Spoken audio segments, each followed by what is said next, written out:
Okay. Today we'll discuss about the chapter number 6, and that is regarding the managing the natural hazards. If you see the hazards comes from just you are giving kind of a warning. Okay, or you can say alert, like be alert. Okay, so this is a hazard. So now we'll see that if there is a natural hazard, what does it mean? And if it happens, how you are going to manage it. So for that, let's first of all, we should know that what is a natural hazard. Now they're saying that natural hazard is a physical event that has potential to cause loss of life or injury and damage property and the infrastructure. Now they're saying that if they're talking about natural hazard, so something is called natural hazard if it has a capacity, it can do the loss of life, mean the people can lose their life, or they are injured, or their property is damaged. Property means their house, their farm, their lands, it can. So, and or infrastructure. Whenever they're talking about infrastructure, they're talking about roads and buildings. So the infrastructure is damaged. So they're saying that anything which can cause all these things, so that is known as natural hazard. After that, they're saying livelihood can be lost and the environment is damaged. Mean where the people are living, that area can be, you can say, damaged, and not on those, also the, you can say, the personal or the, you can say, the life for the loss for the or living organism is also the loss, or the, you can say, damage the environment. It will also damage the environment. So this is known as natural hazard. Once again, if any if something comes like what is natural hazard, you can say it is an physical event, means you can see. It's not like imaginary, it is physical thing happen, and what it can cause: loss of life or injury or damage the property and infrastructure. So that's known as natural hazard.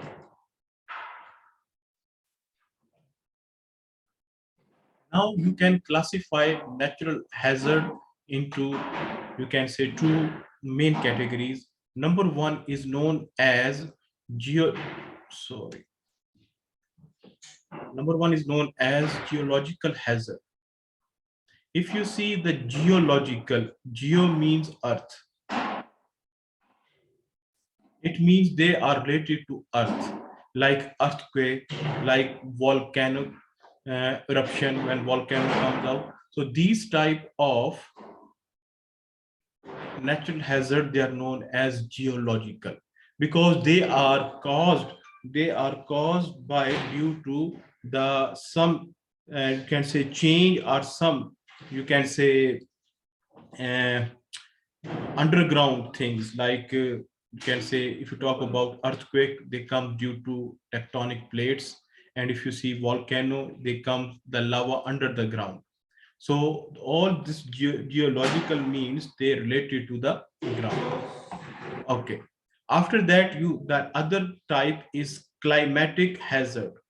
So if you see the climate, so you can say the first thing come to your mind, the weather.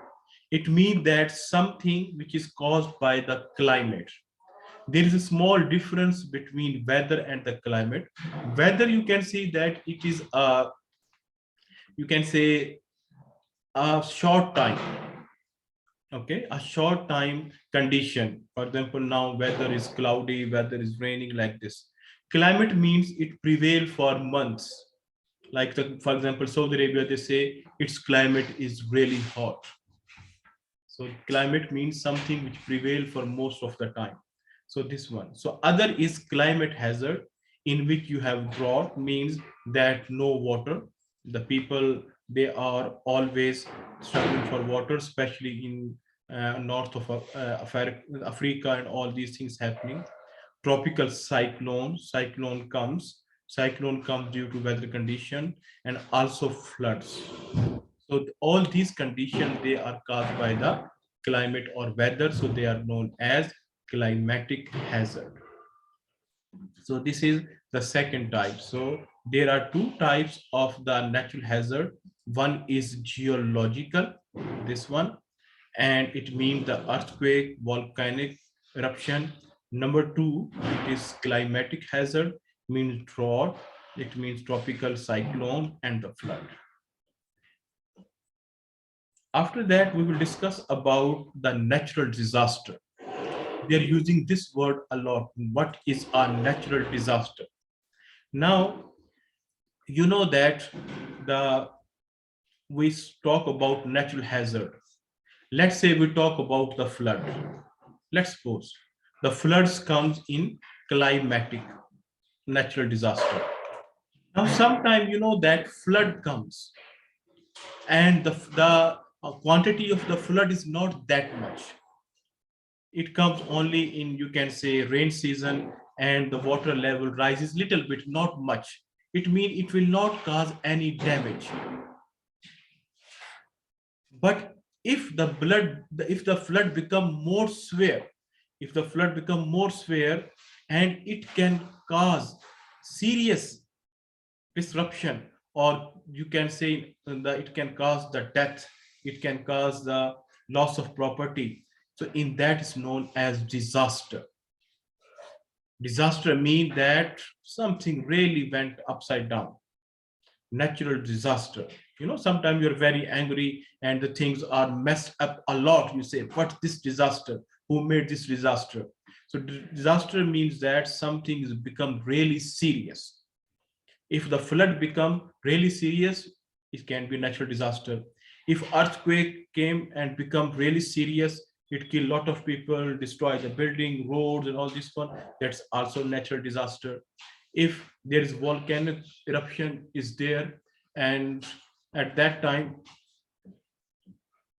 it is the, you can say, it can cause kind of a loss of life, loss of, you can say, the property. So at that time, this one, you can say it is a natural disaster. So natural disaster can be any condition caused by natural hazard, so which can create, you can say, a bad impact on the large of the you can say community.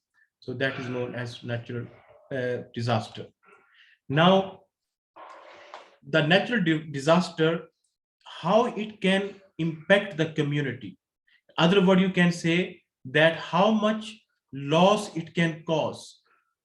Impacts mean that how it can affect. A natural disaster, how it can affect. It's, you can say the effects are really serious, less serious, or minor. How you know that one? It depends on three things. A natural disaster, what kind of problems it can create in the community, it depends on three things. Number one, length of time people are exposed to natural disaster. It means that how long people were exposed to natural disaster.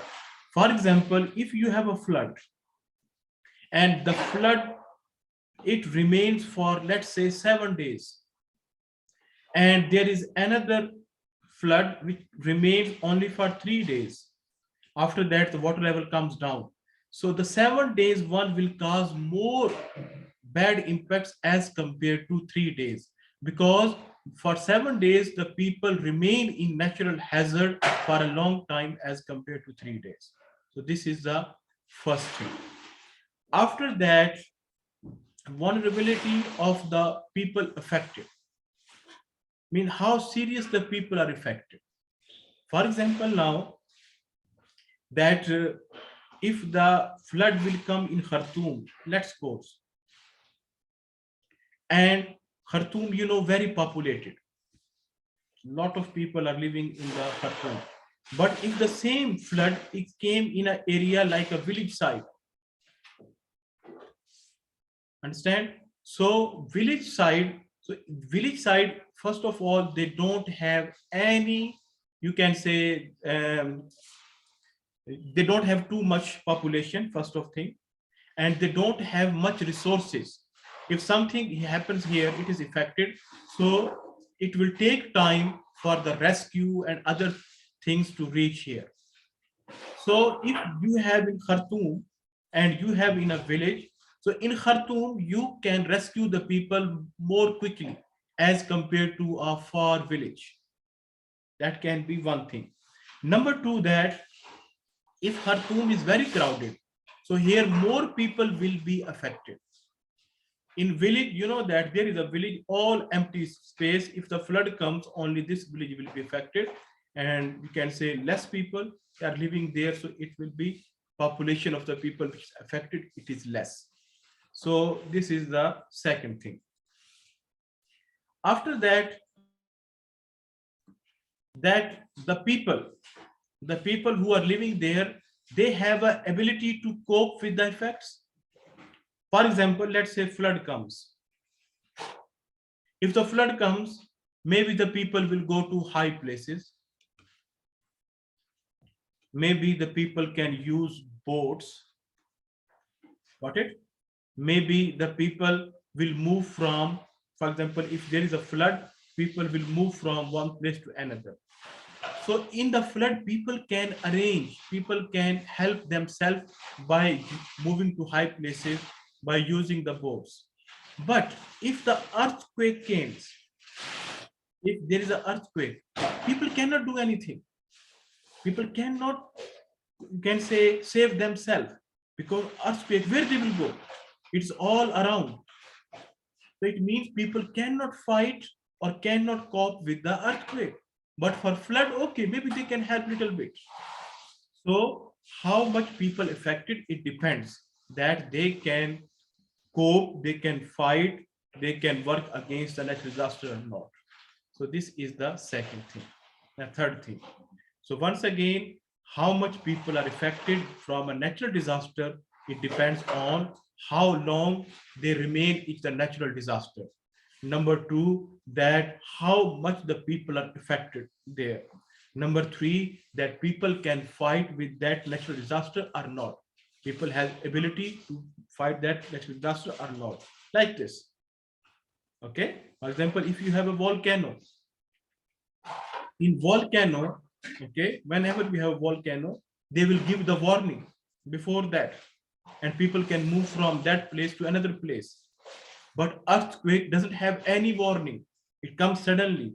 There's no system till now the scientists made that they can detect the earthquake before it comes.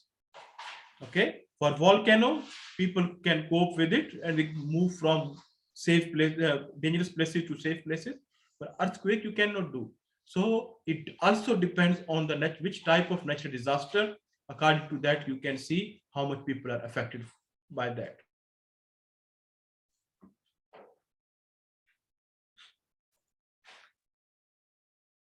Now we will see about the earthquake.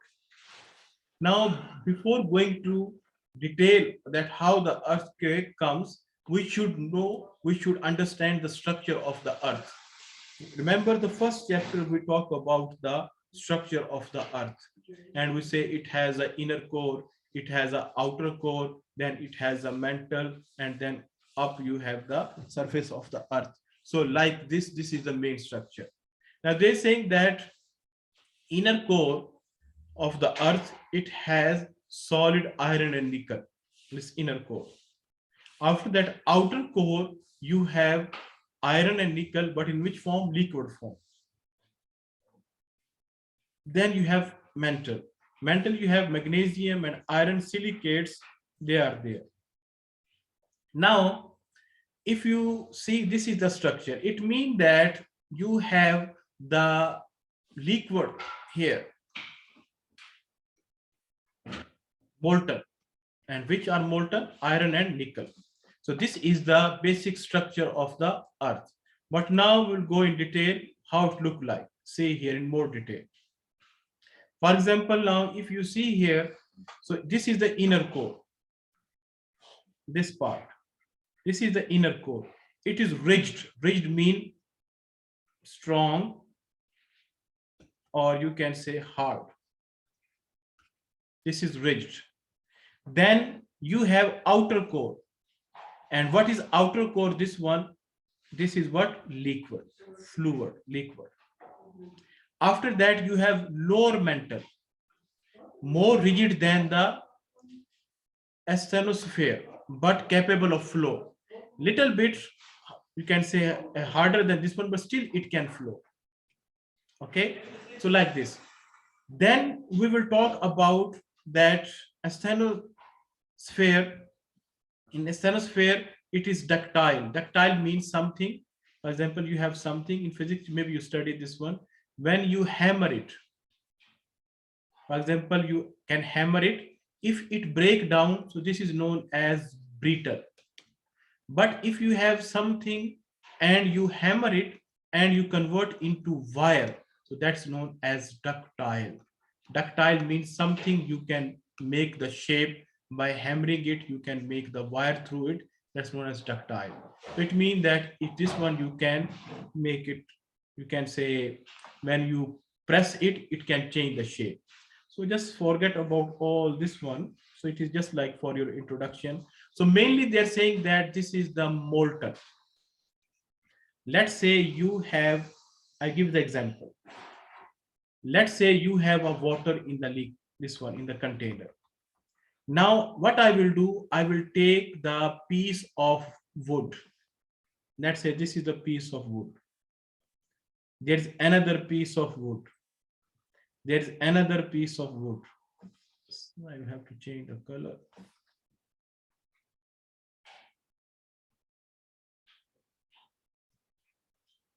Now down there are different pieces. But what I will do, I bring the soil and I covered all with wood and I put a soil on this one. I brought the soil on this one now like this.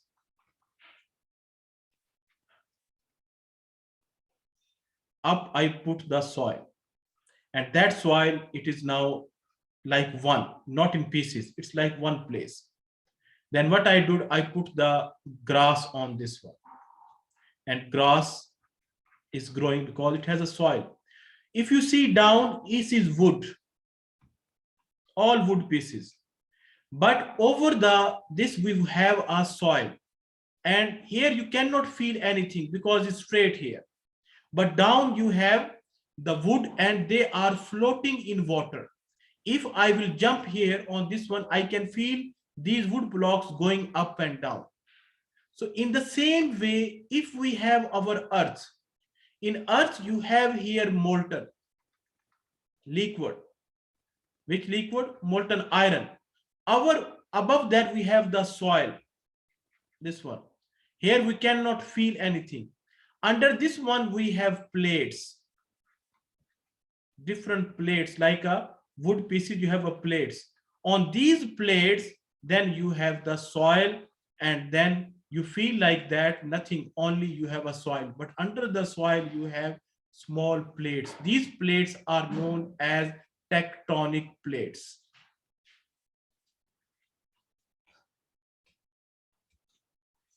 We'll show you now. So all the earth's surface at the top, it is on the tectonic plates. And these tectonic plates are floating, you can say, on the mantle or on the liquid iron. So this is the main structure of the earth. Now you can divide the earth's crust, crust means the upper part, into two types. Number one is continental crust. Continental means you have 7 continents like Asia, Europe, North America, this one, Africa. It means it is dry. The surface of the earth which is on dry land, that is known as continental crust. And the earth's surface which under the ocean, under the water, under the sea, that's known as oceanic crust. So you can divide the crust into two types, continental crust and oceanic crust. So what they're saying, 20 to 60 kilometer thick, the continental, made of granite, less dense, most is above sea level, light color, coarse. These are all the, you can say, coarse means it has the small, you can say, gaps inside that one. Oceanic crust, only about 10 kilometer thick. Here the thickness is only 10 kilometers. Here it is 20 to 60 kilometers. Made of basalt, very dense, below sea level, dark color and fine texture. So these are the difference between the continental crust and the oceanic crust. So which is more dense? Oceanic. Which is less dense? Continental. Keep this in your mind. You have to use this in the next one. So first you can divide the earth crust. Crust means that the top part of the earth. That into two types. Continental crust. Continental crust means that the dry area of the earth, mean the continents, that is known as continental crust. And what is the thickness of this crust? 20 to 60 kilometers. Understand? And it is less dense. Now see the oceanic crust. Oceanic crust means the crust under the sea. What is that? About 10 kilometer thick, made of basalt, very dense, below the sea level, dark color, this one. So these are two types of the crust. Now another example of the same thing, but another picture. They're saying that the continental, again, the continental crust. Continental crust means the dry land area. Thick, less dense than oceanic crust. Again, 20 to 25. The thickness, no need to remember this thickness. They will not ask that how much thick this is. But you know the main difference. So that is less dense and this is more dense, oceanic crust. So that is the second part. And after that, see here, tectonic plates. Now they have divided the earth into different plates. See here, this one. This is the map of the earth. You can see here. This is also a plate. This is also a plate. This is also a plate. You can see the boundaries of these plates. They are just like pieces. This is also this one. This is also a big one here. So this one. All these are known as tectonic plates. They are saying that under the crust, these plates present. And these plates are floating on liquid iron, the mantle of the earth. We will see now how many plates are there. Now, just go back to this one. Now, first of all, you should know what are the tectonic plates. The earth's surface is not continuous layer. It is featured and sections are called tectonic plates, which are made up of the crust and upper mantle. The surface of the earth is divided into 7 major and 8 minor. Major means due to the area. You will find, for example, I will draw these two plates. This is one, this is small one. So this is known as major. And the small one is known as minor. So they're saying that if they will divide the total earth into plates, so you'll find there are 7 major and 8 minor. In some books, if you add the total, it's become 15. But in some books, it also you'll find 16. So no need to worry, because sometimes they divide a plate even into smaller ones, because scientists still that different opinions about the plates, but no problem. They are not going to ask the exact number, but they can ask the difference between major plates and the minor plates. Now, if you will name them, if you want to name the major plates, there are 7 major plates. Number 1, African, mean it's like African side, Antarctic, that Eurasian plate, then you have North American plate, South American plate, India, Australian plate, the Pacific plate. So these are plates. Which plates we are talking about? tectonic plates. Okay, so here these are 1, 2, Excuse 3. me, sir. Yes, yes. Can you explain again what's the tectonic plate? I told you that, let's say this is Earth. Okay, if we see the Earth's crust, you will find it's rigid, because whatever we see on the Earth, like you see the ground, the grass, you can see the desert, you can see the sea, all these. So they are, you can say, you will not feel that there is something under this one. But if you, let's say I will go down this one, I will find that if I go down the crust, I will find there are small pieces. And if I go more down, I will find molten. I will find molten iron. Okay. So these small pieces, they are, you can say, they are known as tectonic plates. They are, and all the crust, it is on tectonic plates. And tectonic plates are on liquid. So when there is a movement in the liquid, tectonic plate moves. For example, I told you, if you have a water, put a wood piece. Let's say these are plates, tectonic plates, and cover it with a carpet all together. They are joined together, but they are put a carpet. If you see from the above, you feel that this is a one layer, all because you have a carpet. But if you go down, you will find there are different pieces joined together, then it's become one layer. And these are on water. If the water will move, these plates will move up and down. And when the plates move up and down, then you will find the earthquake comes. So these plates, they are known as tectonic plates. And these plates under the crust and over the molten mantle. So if you see in all over the whole earth, it has 15 plates, 7 major and 8 minor. Why they are known as major? Because according to their size, and minor, they are smaller in size. So these plates are known as tectonic plates. Did you get it now?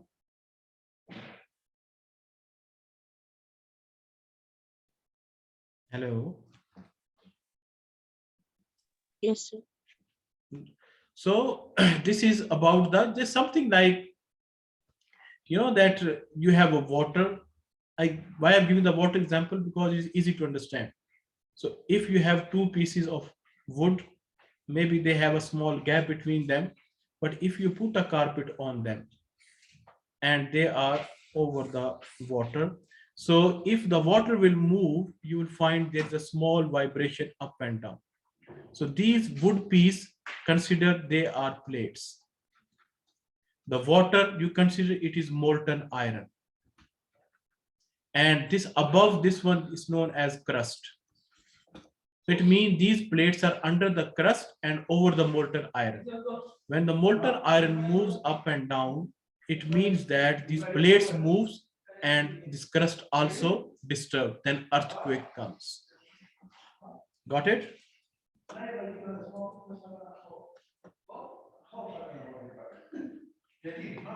After that, you have minor plates. As I told you, due to the size, they have minor plates.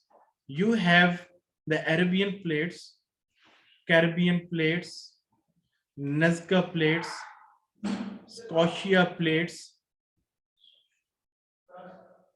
Cocos plate, Philippine plates, and more other. Sometimes you have maybe more than that because they further divide. But these are the main. So there are total plates, this one. I'm not saying that you have to memorize all the names. No need to memorize the names, but you should aware of what do you mean by major, what do you mean by minor.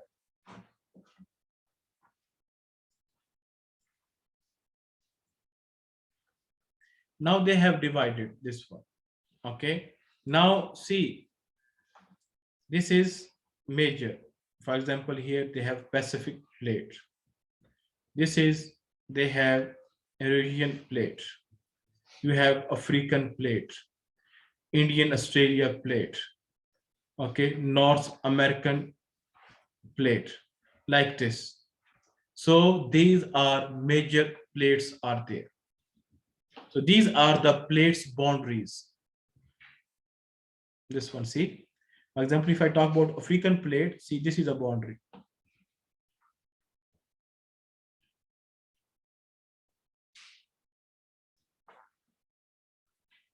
Okay, if I talk about which plate, let's say this Pacific plate, this is a boundary. And if I talk about the minor ones, so you can say this is a boundary. This one, small one. So every plate has a boundary, and it is adjacent, or it is connecting with the other plate. Just like here you can joint. Joint doesn't mean they are fixed, but they can slide against each other.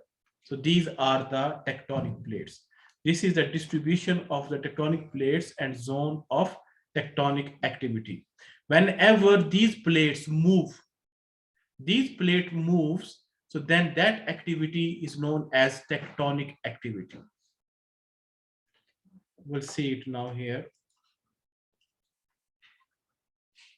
More, see here, this is another picture. You have tectonic plates. This is North American plate.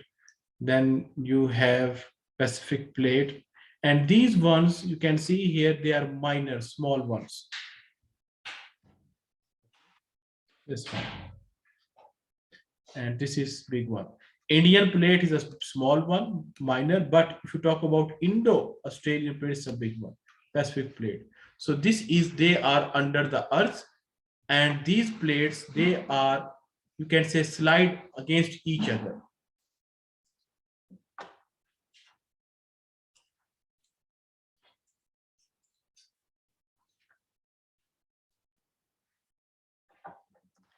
Now,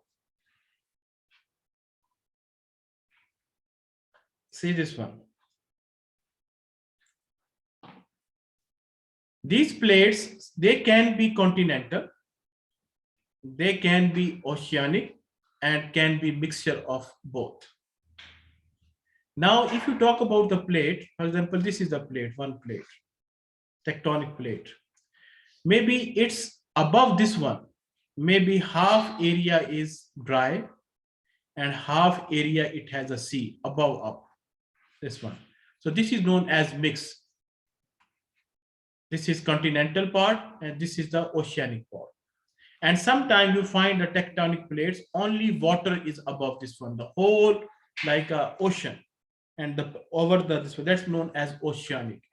And sometimes only continental, maybe you have a plate, and over that plate you have only the land area, dry area. So this is the tectonic plates. And now see here, the plates float on a mantle. I told you mantle is what? The liquid or molten matter. Whenever there is a hot substance, whenever any substance is hot, its particles move from one place to another. You can see here. This is the molten mantle. Now it is moving like this. From here it is moving like this. Mean the liquid, the molten liquid moves. Whenever the liquid moves, it's known as convection. Known as convection. So whenever it moves, so it means that this is known as convection. Now they're saying that whenever there is any activity, see here now, where the convection current rise. For example, now under this one you have molten iron, and here this is magma, in the form of magma. If temperature become too much and the pressure become too much, it will come out. It will come out. And when it comes out, we say, what is that? Volcano. Understand? So it will break the surface like this. When it come out, it will break the surface like this of the Earth's surface, the crust.